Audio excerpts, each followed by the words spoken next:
Mas um dia não renovado, bom dia, boa tarde, boa noite, conforme o espaço que estão acompanhando. Nós estamos um dia de volta na edição de hoje, que chama Especial Ramadão 2020 na Rádio Sinchaoco, com o Estado Baba Jabi. Na últimas edições de espaço, que não vai terminar na fim de junho, mas nós também mantenha para tudo aqueles que está ligado conosco na diferente cantos que está conseguindo acompanhando através de frequências, uma também na rede social. E nós, muito obrigado para Deus, para a forma que está no vídeo, que saúde para mais uma edição de host. E também para a colaboração de interação de rádio na que está tocando com esse programa, para se difusão na rádio Sinchaoco. E um abraço para todos aqueles que muçulmanos e não muçulmanos. E antes não volta para o tema de hoje, que é do Tafsir, nós dá também o estado para dar se primeiros mantenha a não público ouvinte. Mais uma vez, obrigado pela oportunidade. E bom dia, boa tarde, boa noite para nós, irmãos ouvintes, parentes muçulmanos e não só. E não espero como ela gosta de quem ela vem ouvir mais a nós. E, portanto, no tema, suma que não costuma ser interessante, inshallah. Muito obrigado, ser sim, primeira palavra de hoje, de no orador Baba Jabi. E não está em condição para iniciar a edição de hoje, mas que na casa ficar atento durante a edição de hoje. Mais uma vez, suma que não costuma, não é? أعوذ بالله من الشيطان الرجيم بسم الله الرحمن الرحيم الحمد لله رب العالمين والصلاة والسلام على من بعثه الله رحمة للعالمين سيد الخلق وأفضل الأنام محمد بن عبد الله بن عبد المطلب صلوات ربي وسلامه عليه وعلى آله وأصحابه ومن تبعه بإحسان إلى يوم الدين جعلني الله وإياكم ممن يتبعونه بإحسان إلى يوم الدين وجعلني الله وإياكم ممن يستمعون القول فيتبعون أحسنه أما بعد Assalamu alaikum wa rahmatullahi wa barakatuh. Parentes muçulmanos e irmãos ouvintes, suma que não primitiva, como é últimos 10 dias de Ramadão, inshallah ta'ala, não aproveita para não fazer um bocadinho de tafsir, de começando do Al-Duha até o Nas. Mas suma que não se li para essa, programas tio, tem que papel de Laylatul Qadr, não tem que papel também de Zakatul Fitr, não tem que também papel de Eid, raça também mesmo. Aquilo lá não acelera um bocadinho ontem, hoje também não tenta, inshallah, se não pode fazer khitam, ou seja, não vai ter o Nas, não pode fichar. Não can pode largar o tio, mas inshallah, talvez outra oportunidade também tem, inshallah. Hoje não começar na Suratul Kawthar, inshallah. Kawthar na árabe, Kawthar não pode falar. Kawthar que é rio que Allah subhanahu wa ta'ala e permite e prepara e guarda para o profeta Muhammad sallallahu alaihi wasallam na outro mundo na glória. Portanto, que sura que não é leaos para não tentar interpretar, fazer tafsir dentro do que mínimo possível, não é? Não é tentar, inshallah, se não pode fichar não pode até o nas, inshallah. Suma que não fala, o Corão sempre lhe põe na lei, tem que falar, A'udhu billahi minash shaitanir rajim, que ele é próprio Deus, para ilungue o Satan, assim como está pedresado, ou seja, Satan que está longe de favor e pena e ni'ma de Allah subhanahu wa ta'ala, para Deus trazer na boa ação, tanto na lei do Corão, tanto na tudo que kuna fasija, para Deus para ilungue o Satan. Mas também, além de Satan, tem que começar também em nome de Deus, porque tudo que não começa em nome de Deus, casala, que coisa que tem na barca e catabali, categarecimento. Portanto, como nós falamos sempre, Bismillahirrahmanirrahim, ou seja, no nome de Deus, não começa não ler, não comer, não dormir, não toda atividade. Mas ali isso não é lei não. Então fala como Bismillah, nome de Deus, não começa não leitura, Rahmanirrahim, dono de pena de mundo e pena também do outro mundo. Ele que é misericordioso no mundo e no outro mundo. Portanto, não é bem no início da sura.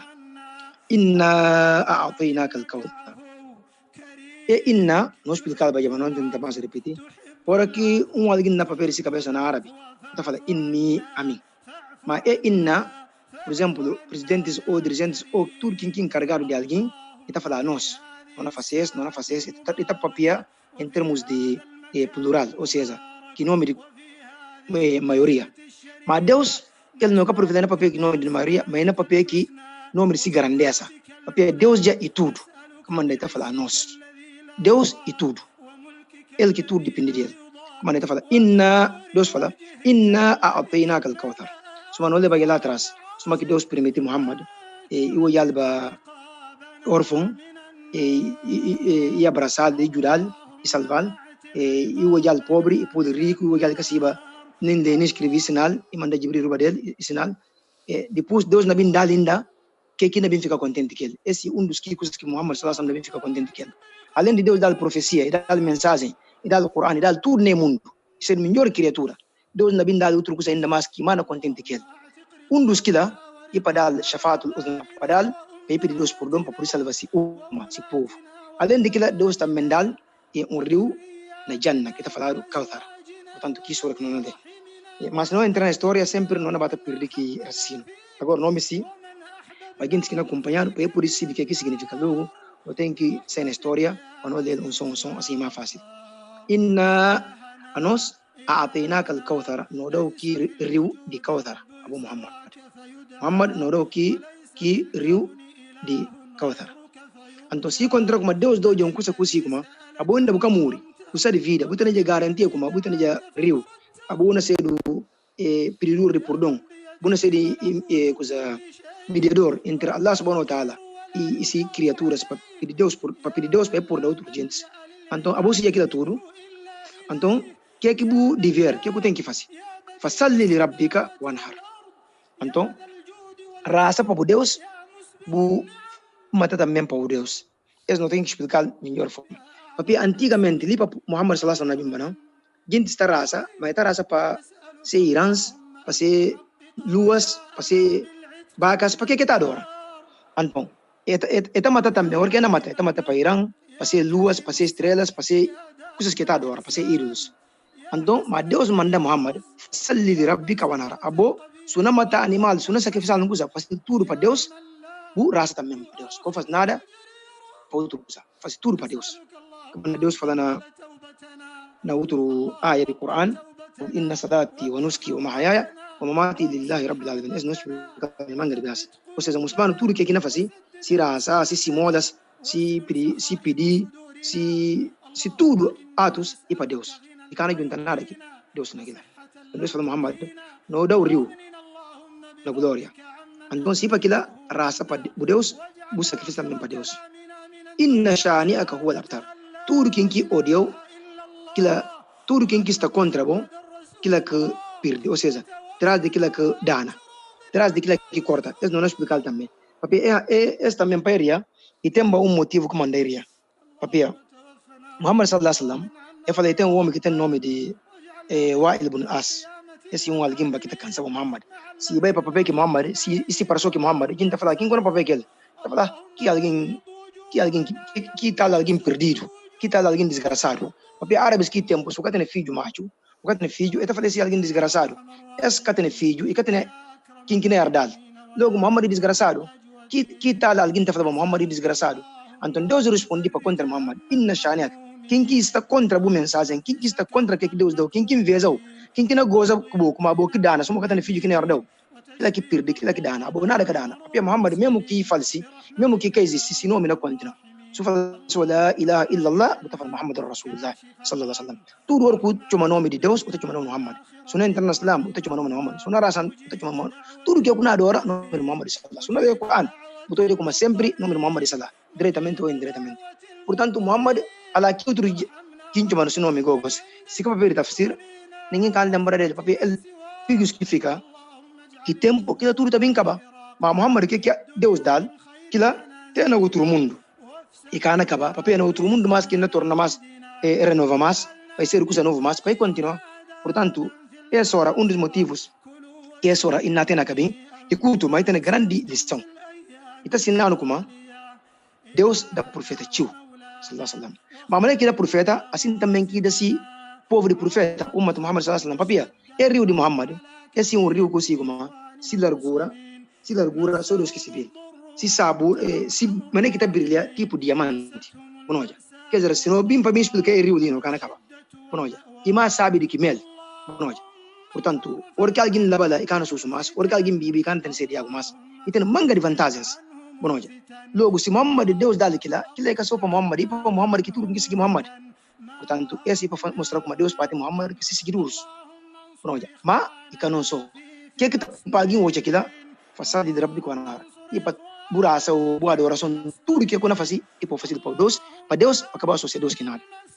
Inna shane ko labtar esta mentara non lição fala como Muhammad sallallahu alaihi wasallam tudo quem que está contra Muhammad tudo quem que goza que Muhammad que se religião e tudo quem também que goza que seguidores de Muhammad que religião de seguidores de Muhammad que dono que perde. Or ko pues sambroti or ko pudar barba or ko na beira sana mesquita quinta fala esta men que tem trabalho só raça na que raça lá que frescura de o profeta Muhammad sallallahu alaihi wasallam sana lá que contentamento de Muhammad sallallahu alaihi wasallam também sana lá que tranquilidade também de tudo quem está seguindo Muhammad na que raça que sana. Portanto, esse é um dos benefícios de suratu inna atenaka al-kawthar. Porque esse é uma sura que imagina taça como é curto, mas é muito se explicação muito grande. A pessoa que não fala. Esse, por exemplo, é o rio que o profeta sallallahu alaihi wasallam Deus dá, e mais sabe de que mel, portanto, e mais branco de que lite, e tem manga tipo de descrições que não pode falar ali no canacaba. Portanto, Deus é um dos prendas, é um dos coisas que Deus prepara para o profeta Muhammad sallallahu alaihi wasallam. Se não sei lá, onde que não é bem não é bem suratu Qul ya ayyuhal kafirun. Essa sura também, de para não é bem explicado, não está falando o seguinte, eu falo como essa sura que vem para bem determinar, para bem esclarecer, para bem separar entre kafir e muslim, entre muçulmano e quem quer ser muçulmano. Quem que é muçulmano? Que ele tem esse din Islam, din Hanifa. Que ele tem essa religião islâmica, religião Islam, e tem essa religião que usa uma ifila. Quem também usa uma que pega já Islam, ele é para muçulmanos para conta tudo quem nega seguir Muhammad, tudo quem nega como Muhammad é verdade, Islam é verdade, Corão é verdade, que dono para muçulmanos é kafir, é descrente. Que ele tem nem coisa de bonito, política não, que tem nem política. Quem aceita seguir Muhammad sallallahu alaihi wasallam, que é para muçulmanos, para nós, que ele é kafir, que ele é diferente. Então, é sura, Deus mandou para Muhammad sallallahu alaihi wasallam, o motivo desse, e para muçulmanos seguir como eles que quer ser muçulmano e que não são. Se vizinhos, então é por ter que bom vizinhança. Se é ter laço familiar, é por tratar. É fazer que laço familiar. Respeitar outro, é carinhar outro, é ir outro. Mas laço de Islã é mais forte do que tudo laço. Ou seja, laço de religião islâmica, laço que muçulmano tem que muçulmano, é mais forte do que muçulmano para ser irmão que vai ser muçulmano. Isso fica claro. Portanto, tudo que muçulmano não faz, quem está cumprir lá, quem quer vir matar lá, na normas, na Islam, que não faz Sharia Islâmica, é para muçulmanos. Tudo que outro também não faz, quer ser muçulmano, se não faz coisas, muçulmano não tem nada lá. Muçulmano não tem nada lá. Isso não é papel de Sharia Islâmica, não é papel de que é politicamente correto. Papel que tudo que é correto na politicamente e correto na Islam. Às vezes, Islam também é lógica. Islam também não, que Deus acha, que Deus miste, e que pecador pensa, sabe? Pecador por hoje é uma coisa como aquilo está bom, Deus se vê como aquilo está bem. Mas pecador que se vê.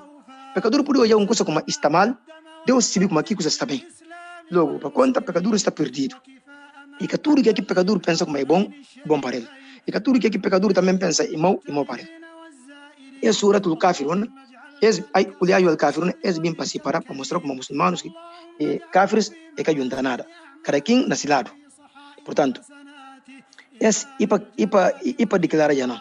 Porque Deus fala Muhammad sallallahu alaihi wasallam, Muhammad, depois de Bismillah, sempre não aquele Bismillah. Não fala como orgulho Bismillah, só um sura acaba outro começa.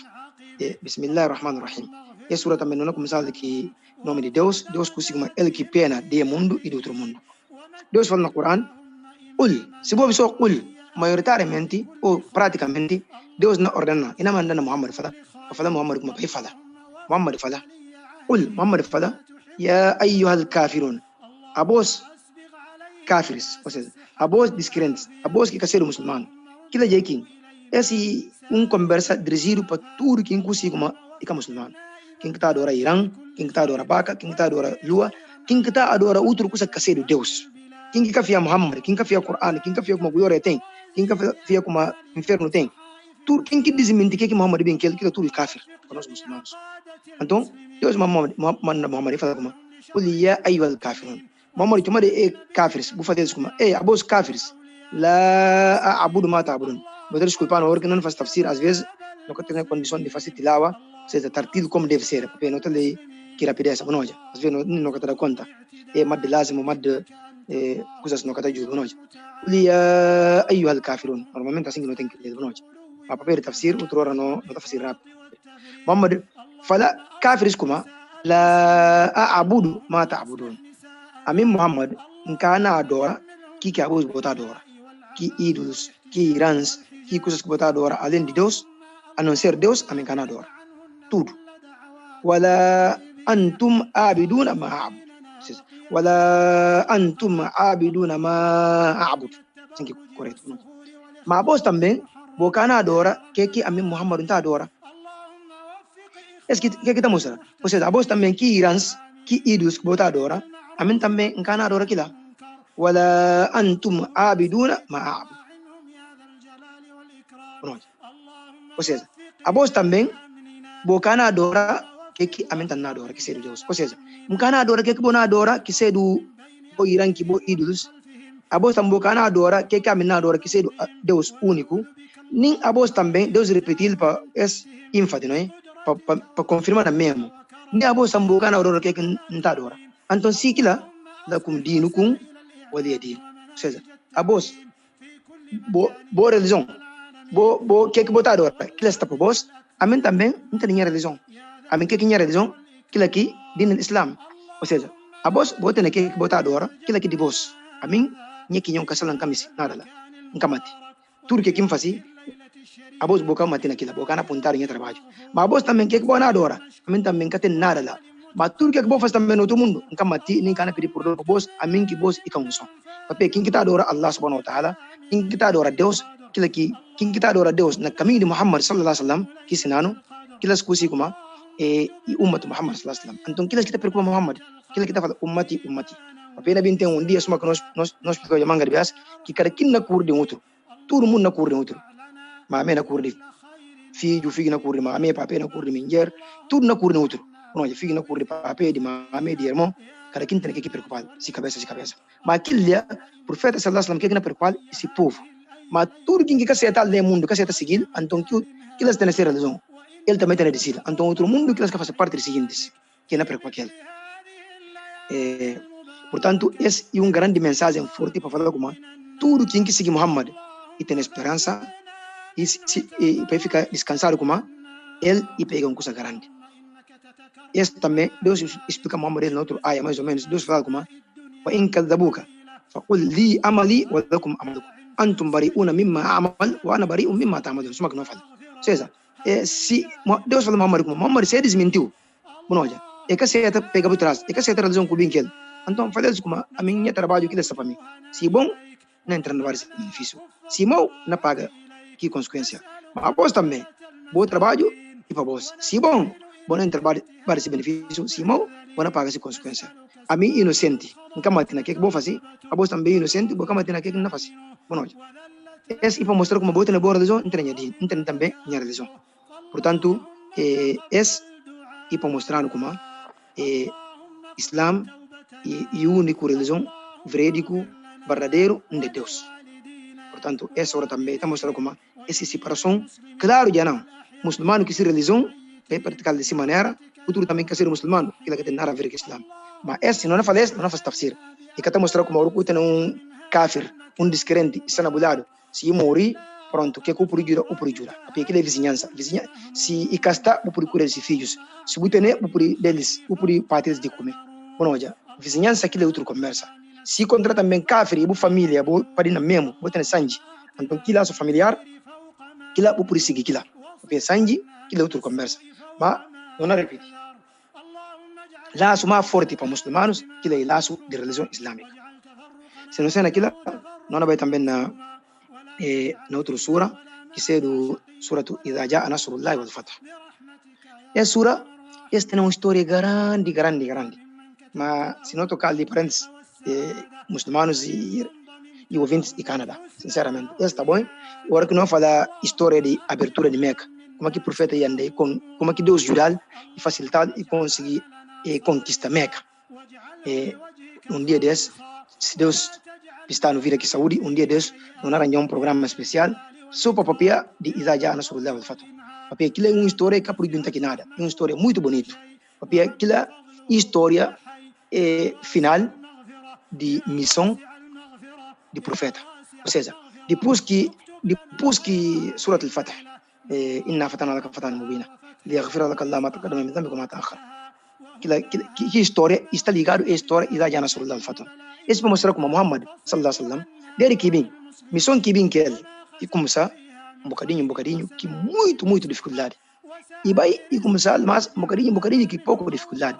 E vai e continuar um bocado, menos dificuldade. E continuar que força mesmo, sem dificuldade. Mas sempre início foi com dificuldade. Ou seja, quem se fala que é esse, e começar a religião islâmica, segundo, um bocadinho. Não tem nada a desmentir, e nas outras seguintes, é que tem força. Aquilo está sutil, você está matando, ele fica profissional. Logo, ele passa todo tipo de humilhação, castigo.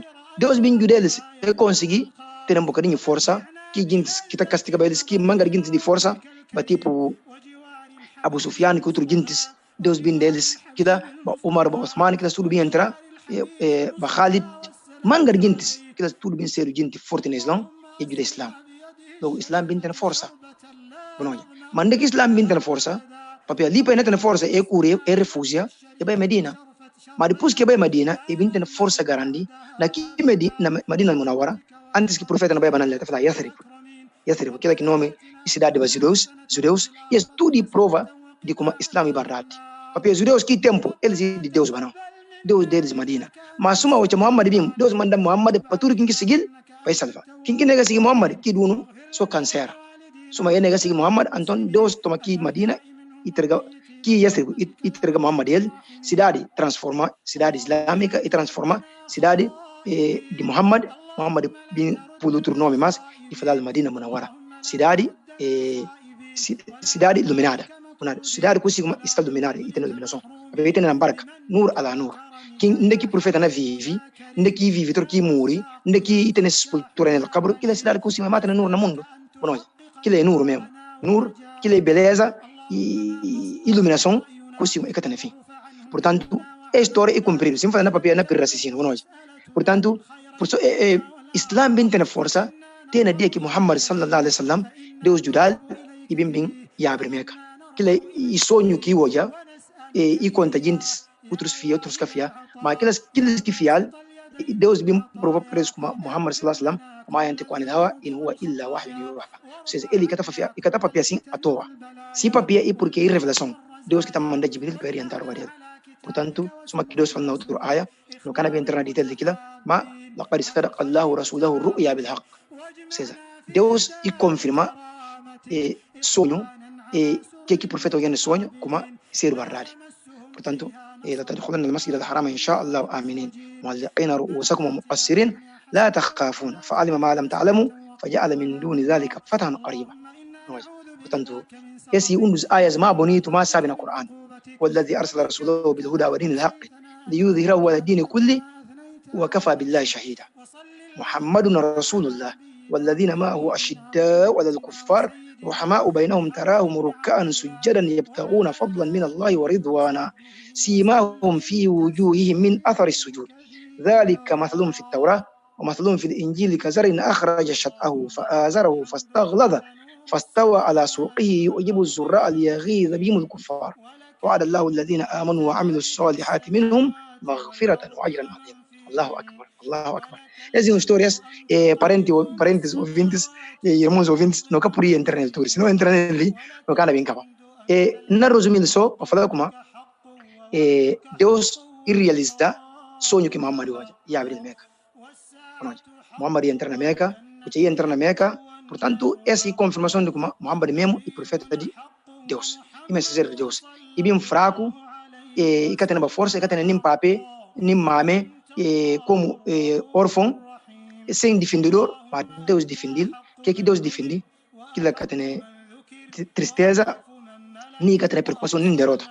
Quem agora que Deus quer defender, que ele tem salvação. Portanto, Muhammad é Deus que defende. Assim que entra Meca e abre Meca, gente entra na Islã Mangarel. Logo, essa confirmação como Muhammad Rasulullah. Muhammad também é mensageiro de Deus.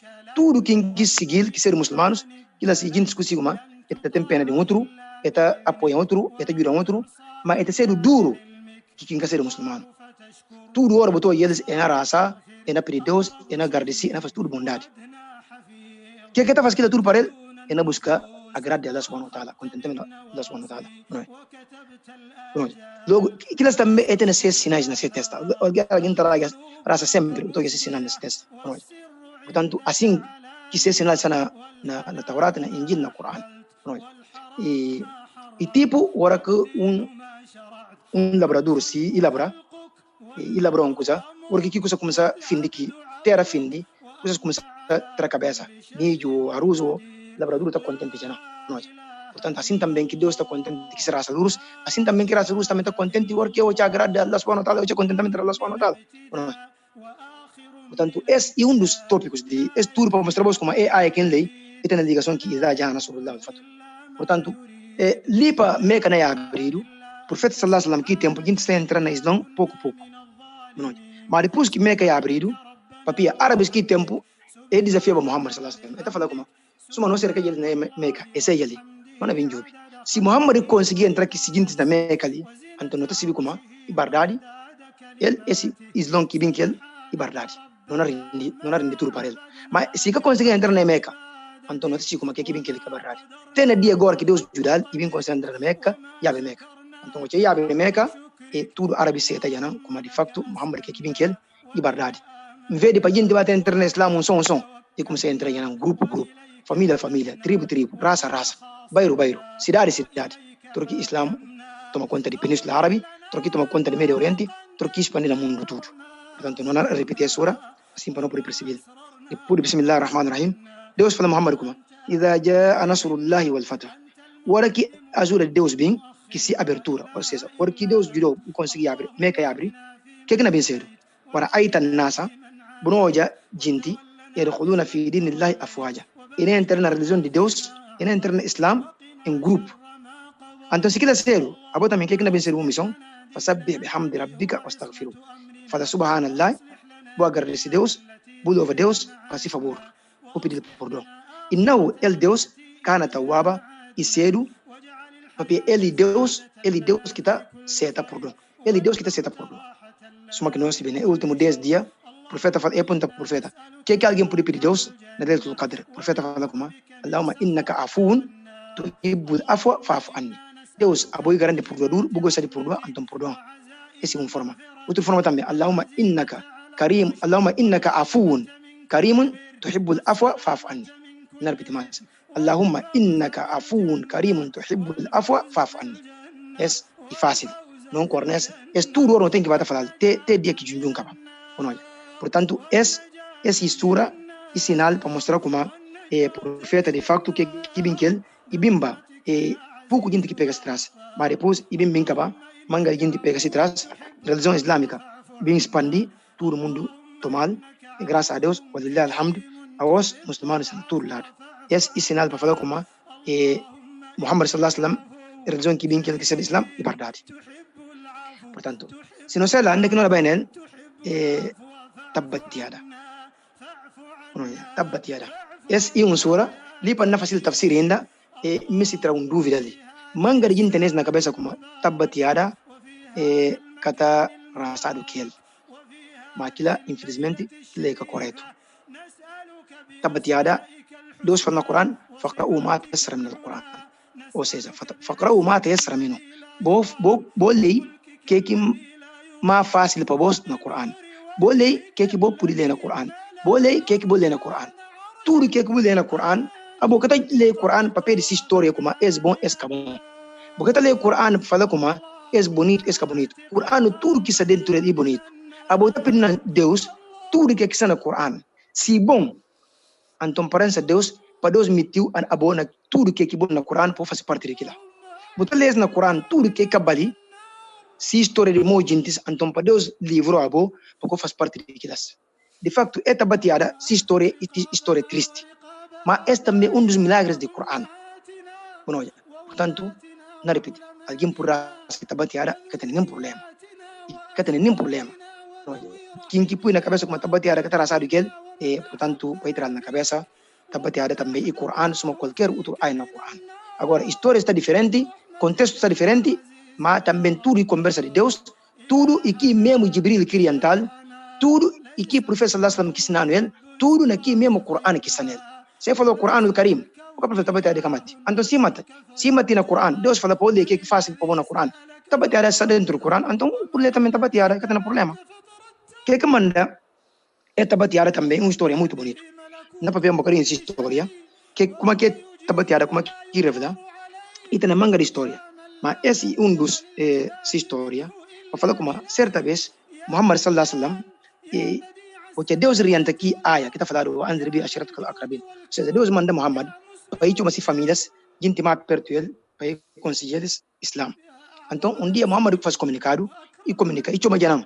Outros, e tem manga de versão, outros como vai na feira, outros como vai na ruba de montanha grande e firma. Mas o que é importante e interessante ali, Muhammad chama gente Quraishitas.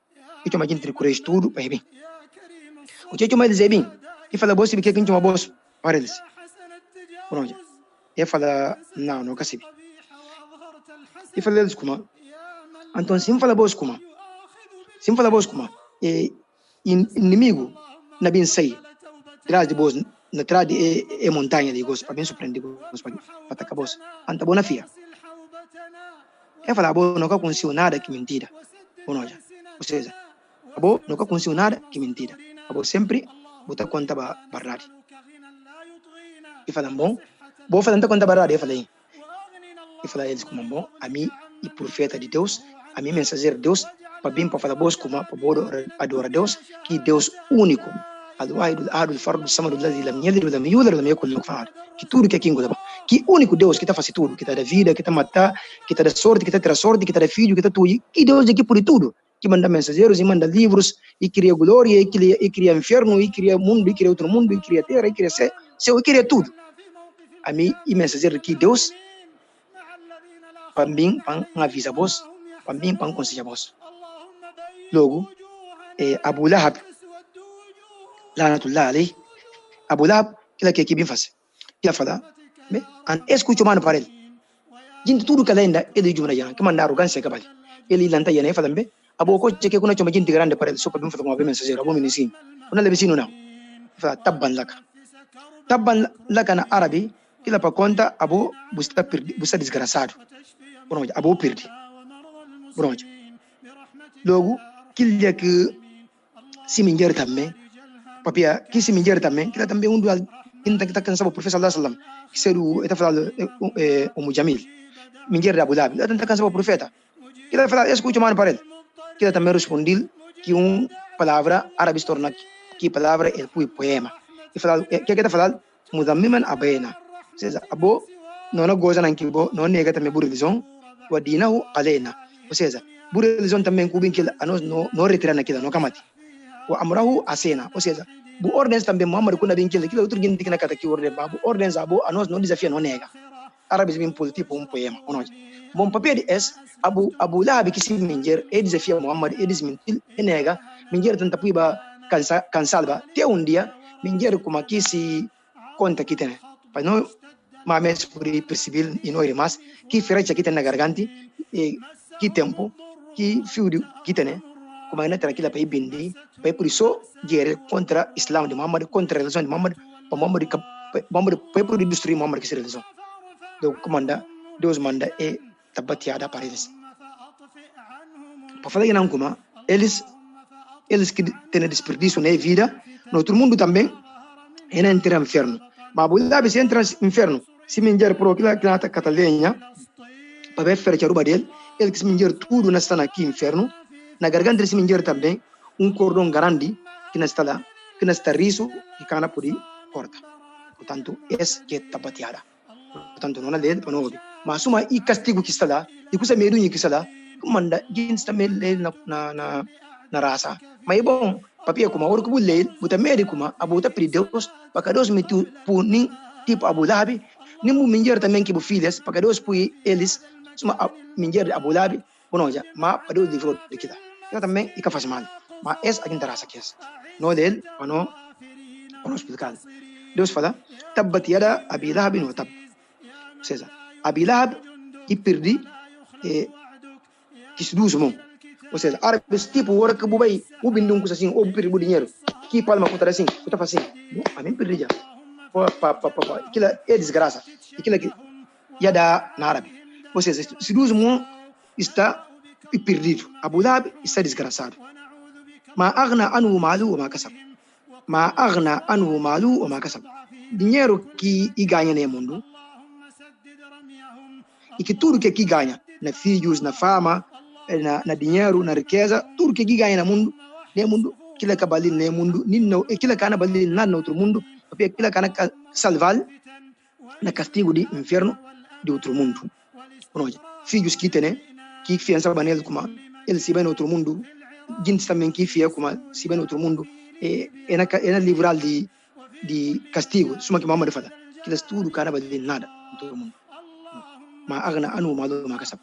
E não só, e que só aquilo sayasla naran zata lahab ena payal tambe ena mitil na dentro fugo kusima na sindi que força lakin na mitil e queimado wa mratu hammalat latab si minjer também kina bata carga lenha para puiro bari Allah para queimado bonoja fi jidia hablum min masad na garganta si minjer também que fio do ouro ou conta ou coisa de valor que tem si que tem na garganta que me se babindi para poder cansa para poder guerra contra o Islam, aquilo que Deus não transformado para pôr tipo cordão, corrente no inferno, para tipo corrente no inferno que martel para dar lei para castigar. Isso tudo tipos de castigo que Abu Dhabi que se melhor é bem bem passa no inferno.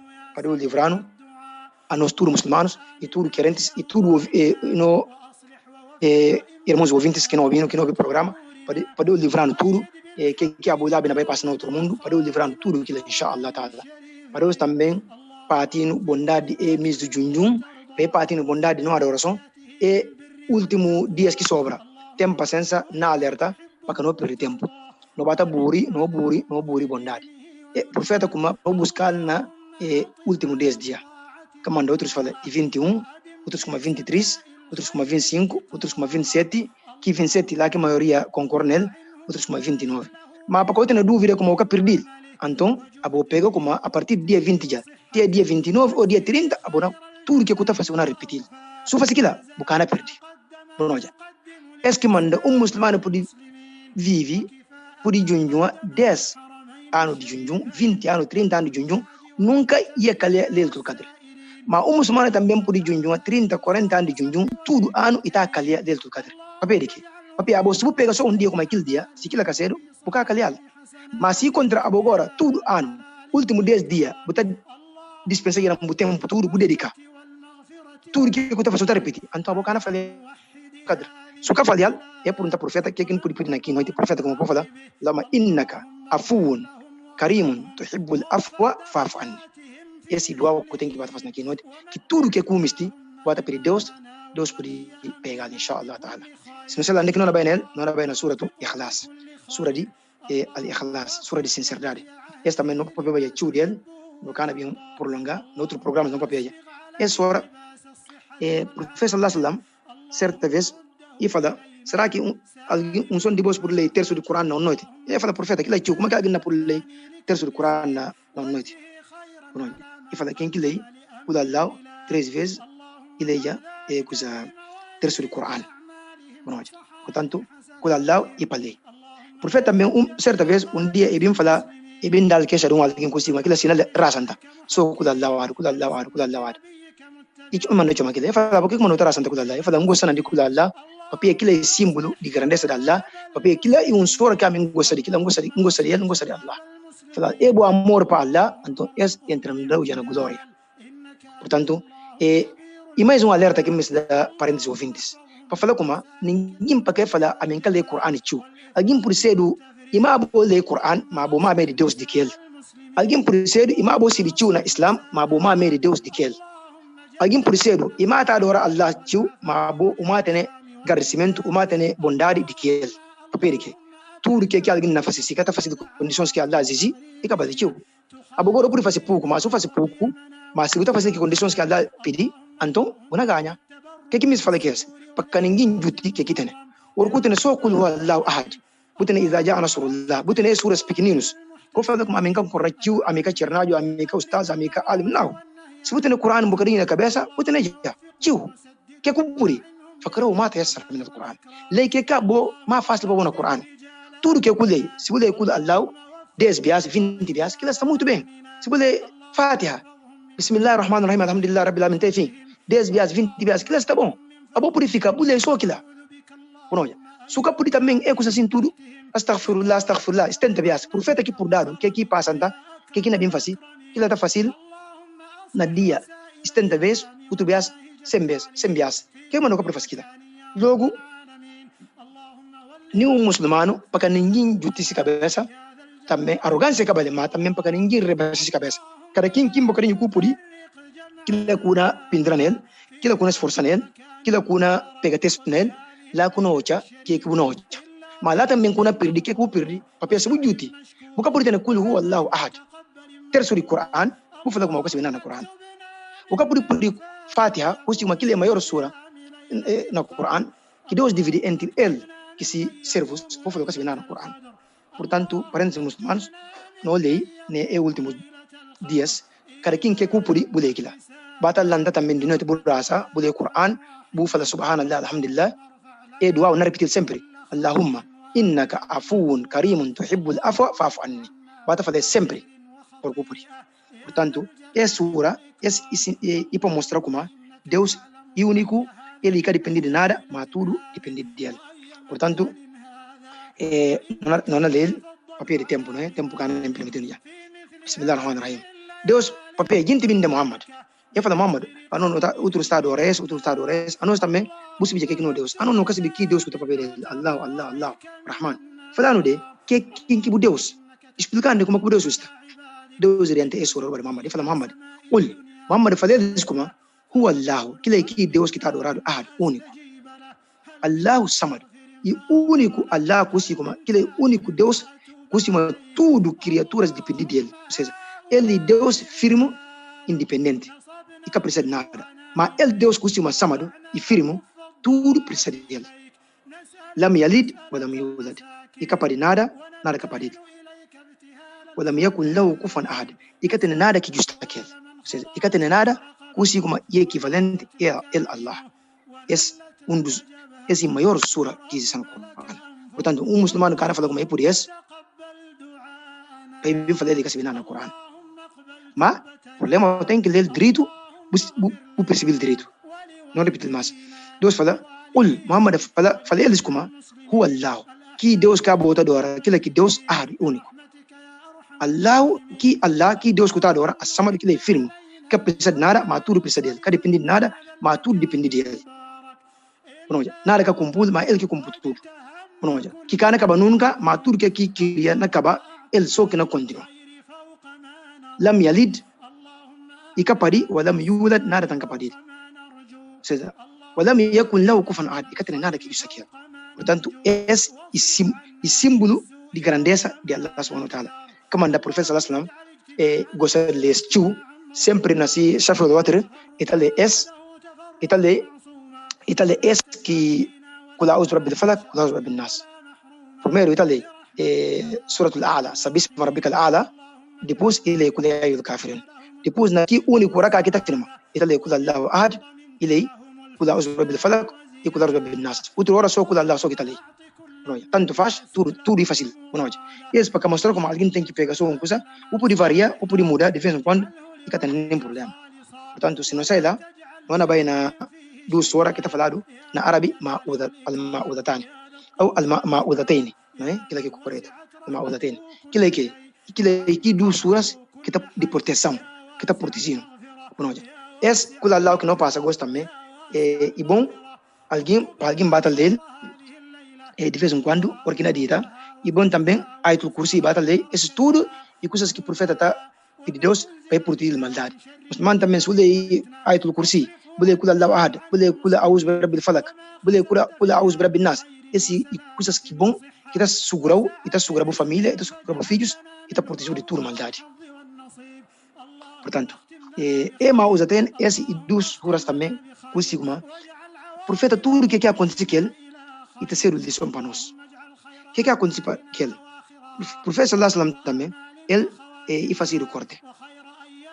O que fazia o corte é que Allah subhanahu wa ta'ala e manda Jibril para falar para poder livrar do corte. Porque o profeta sallallahu alaihi wasallam que fazia o corte e fica se vira essa condicionado, fica profissional. Logo Deus manda Jibril nele. Jibril, conforme que Jibril na lei é ayas, e na lei, assim que corta desmanja, porque e liberta de que corte. Logo, tudo que mede corte, ou maldade, ou janfa, de só kula os brabil falak e kula os brabil nas, é dos. Se você é dos, o pedi Deus para livrar de tudo. Se você é já próprio, o pedi Deus. Tudo que acaba mede está dentro desse. Porque não faz o tafsir, não é explicado. Não é como tudo que acaba mede está dentro desse. Mas essa que forma correta em termos islâmicos para pedir Deus para ele livrar de maldade. Para pedir no tempo que a gente para entrar aqui explicação tio, e não hora nem acaba já, para aproveitar já não ler. Bismillahirrahmanirrahim. Esta hora também não começar em nome de Deus, que ele que dono de pena de mundo de outro mundo. Olha, Deus manda Muhammad fala, a'udhu bi rabbil falaq. Na pedir Deus para livrar ele Deus que se ele que dono de falaq. Min sharri ma khalaq. Na pedir Deus maldade de tudo que cria.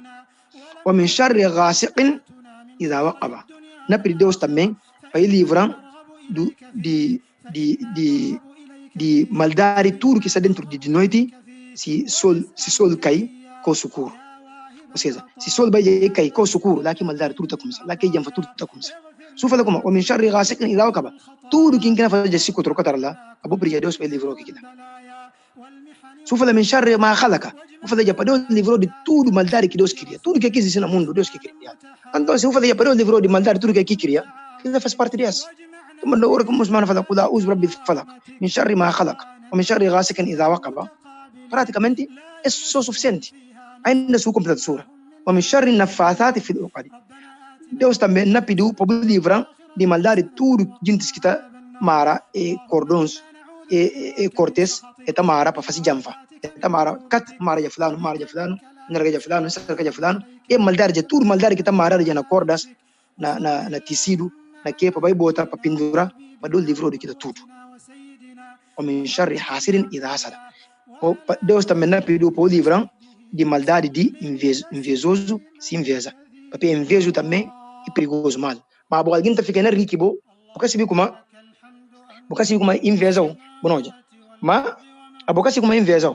Mas logo Deus se viu como alguém inveja, então super o min sharri hasidin idha hasada. Então Deus não livrou maldade de quem que inveja. Portanto, esse Deus só que se viu lá. Esse não é repetir mais. Esse para mostrar como Deus superior te livrou tudo maldade. Deus fala Muhammad sallallahu alaihi wasallam, ele fala como ul a'udhu bi rabbil falaq. Muhammad fala Deus não pediu a boca dono de falaq. Que falaq aquilo que para amanhã, porque ficou claro. Mas não é que ficou claro assim que tudo sabedoria, tudo conhecimento, tudo maldade, tudo coisa limpa para Deus. Gente, a nós que se que alguém não prepara para nós. Mas o makar Allah, wallahu khairul makirin. Tudo que pecador não prepara para bom, é tipo para amanhã cedo. Tipo e claro não fandam para Deus. Nada que está escondido para Deus. Deus sabe de tudo. E se que cedo baja, que na cedo gosto, que na bem cedo, que também que cedo se cedo como que na cedo, Deus sabe de tudo. Portanto, o tapir de Deus, os dono de para amanhã cedo, porque ficou claro que Deus que queria aqui para amanhã cedo, que clareza. Então, na pedir que Deus, para livrar. O la'udu bi rabbil falaq. Para ele, na pedir Deus dono de para amanhã, para ele livrar de tudo mal. Que calma, min sharri ma khalaq. Tudo maldade que queria. tudo mal que existe na criação de Allah, maldosos, gentes de corte, gentes de janfá, futícia, coisas assim, tudo. Maus olhados, porque tem coisas tudo tem na Islam. Quem que fala com uma mau gentes que tem e que verdade. Na Islam se com uma maldade tem. Agora, que Islam que aceita? Forma de shirk, forma de associar Allah com outra coisa. Tudo quem que faz o mal, se depende de Deus, Deus atrai ele. Mas se você depende de Deus, se depende de outro shaitan, logo você vai cansar. Forma correta de curar maldade e para curar os brabil falak, curar os brabil nas. Se você aquilo, Deus não livrou de maldade. Portanto, repetir aqui, o mensagem regasse que ele dava acaba também para Deus não pediu Deus também para ele livrar tudo maldade de noite, porque o sol vai já cair, sol noite já com socorro, apenas de noite que tudo maldade está cedo. O mensagem na fase de não pediu também para livrar de tudo maldade, tudo que está mara. Se jamfa que está mara, se que cordões que está mara, se que tecido que está mara, tudo que está mara já. O mensagem regasse e dá sala. E também para livrar de invejoso se inveja.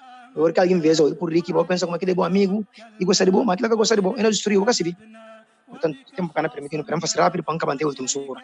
Que é aquela sura tu, não fala bem, al-Ma'uzatain. Árabe está aqui mais al-Ma'uzatain, que é que duas proteções, duas suras que está protegem, duas suras que está capilinte, duas suras que está ajuda para salvar de maldade. Esse que está falando al-Ma'uzatain. Kula uzra bil falak, kula uzra bin nas. Segundo ikal, Bismillahirrahmanirrahim, Deus manda Muhammad mas. E fala Muhammad fala, a'udhu bi rabbin nas. Na pedi Deus, que Deus cusi como ele que criador de gentes.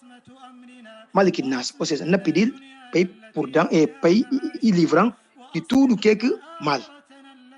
Porque aqui Deus, Rabbin nas, que ele é que está falando tawhid rububiyya, que ele é para ele que cria tudo. Malik nas, ele também que dono de tudo. Ele que queria, ele também que dono. Ilahi nas, ele também que gente está adora. Se gente está adora outra coisa que é de Deus, que é ele Deus, então adora erradamente. Certamente que a gente tem que adorar isso é Allah.